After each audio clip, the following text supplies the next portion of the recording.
আপনি যদি দীর্ঘদিন ডিপ্রেশনে ভোগেন তাহলে আপনার অবশ্যই টেস্টোস্টেরন কমে যাবে এবং একটা সময় আপনি সেক্সুয়াল ইনঅ্যাক্টিভ হয়ে যাবেন। হতাশ থাকবো, কোনো কাজে মনোযোগ পাবো না, কোনো কাজ করতে গেলে আমাদের সেই কাজটা আমরা শেষ করতে পারবো না। আমাদের সবসময় কোনো না কোনো কারণে আমাদের সব কাজগুলো আটকিয়ে যাবে। এটাই হলো ডিপ্রেশন। আমাদের কাউন্সেলিং করতে পারি অ্যান্ড হোমিওপ্যাথিক মেডিসিন আমরা খেতে পারি।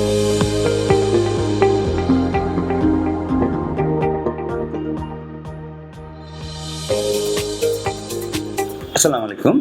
আমি ডক্টর এনামুল হাসান সোহেল। আমি আজ আপনাদের সামনে আলোচনা করব অ্যাংজাইটি অ্যান্ড ডিপ্রেশন।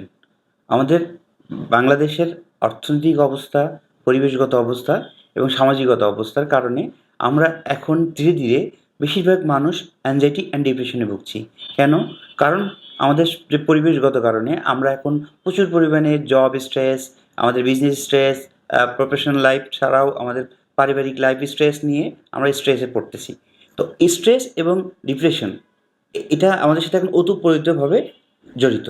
সাথে যদি অ্যাংজাইটি যোগ হয়, তো এটা আসলে আমাদের কোনো ডিজিজ না, এটা একটা ডিসঅর্ডার। এটা আমাদের কোনো দুর্বলতা না, এটা আমাদের ডিসঅর্ডার।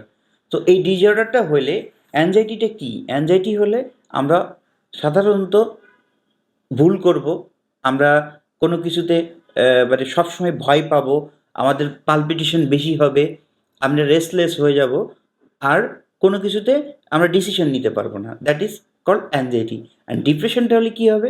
ডিপ্রেশন হলে আমরা সবসময় হতাশ থাকবো, কোনো কাজে মনোযোগ পাবো না, কোনো কাজ করতে গেলে আমাদের সেই কাজটা আমরা শেষ করতে পারবো না, আমাদের সবসময় কোনো না কোনো কারণে আমাদের সব কাজগুলো আটকিয়ে যাবে। এটাই হলো ডিপ্রেশন। তো ডিপ্রেশন আর অ্যাংজাইটি এক্ষেত্রে আমাদের কী কী করা উচিত? তো এই ডিপ্রেশন আর অ্যাংজাইটি কারণটা কী? ডিপ্রেশন আর অ্যাংজাইটির মেজর কারণ আমাদের পরিবেশগত অবস্থা। আপনি জব করছেন, জবে স্যাটিসফ্যাকশন নাই, জবের প্রচুর স্ট্রেস, কাজের ওয়ার্ক প্রেশার, এবং এর কারণে আপনি তখন গ্র্যাজুয়ালি ওই কাজগুলো করার জন্য অ্যাংজাইটি থাকেন, বারে বারে একই চিন্তা করতে থাকেন এবং চিন্তা করতে করতে নেগেটিভ চিন্তা শুরু হয়। নেগেটিভ চিন্তা থেকে আপনি ডিপ্রেশনে পড়ে যান এবং ডিপ্রেশনে যখন চলে যান সেই কাজটা করার ক্ষমতা হারিয়ে ফেলেন, সেই কাজটা থেকে দূরে সরে যান। তো এই যে অ্যাংজাইটি অ্যান্ড ডিপ্রেশন দুইটা একটার সাথে আরেকটা জড়িত, স্ট্রেস জড়িত। সো আমরা এই জায়গা থেকে কিভাবে বেরোতে পারি? এই জায়গা থেকে বেরোনোর জন্য সবচেয়ে ভালো উপায় হলো আমাদের ট্রিটমেন্ট। সেই ট্রিটমেন্টটা আমরা কিভাবে করতে পারি? আমাদের কাউন্সেলিং করতে পারি অ্যান্ড হোমিওপ্যাথিক মেডিসিন আমরা খেতে পারি। কেন আমি হোমিওপ্যাথি মেডিসিন বললাম?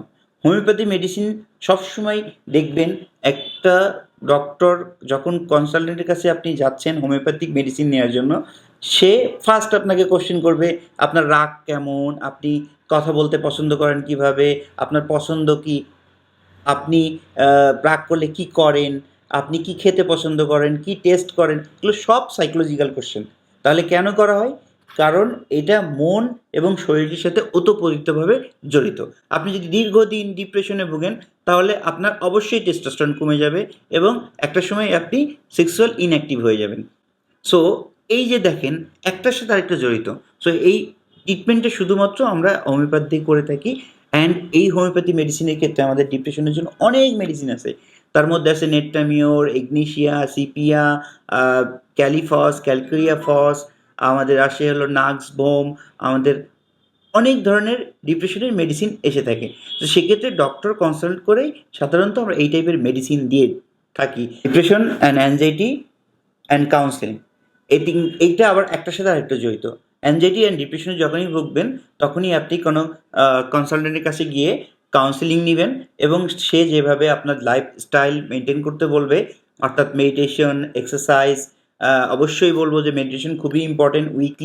অন্ততপক্ষে উইকলি ১ দিন 40 মিনিটস মেডিটেশন খুবই জরুরি। তো meditation, exercise and food supplement, কিছু ফুড খেতে হবে এবং মেডিসিন টেক করতে হবে। তো সবাই আপনারা অ্যাংজাইটি অ্যান্ড ডিপ্রেশন থেকে বেঁচে থাকবেন, ভালো থাকবেন, সুন্দর লাইফস্টাইল মেনটেন করবেন এবং সুন্দর জীবনযাপন করবেন, সেই কামনায় ভালো থাকবেন সবাইকে। আসসালামু আলাইকুম।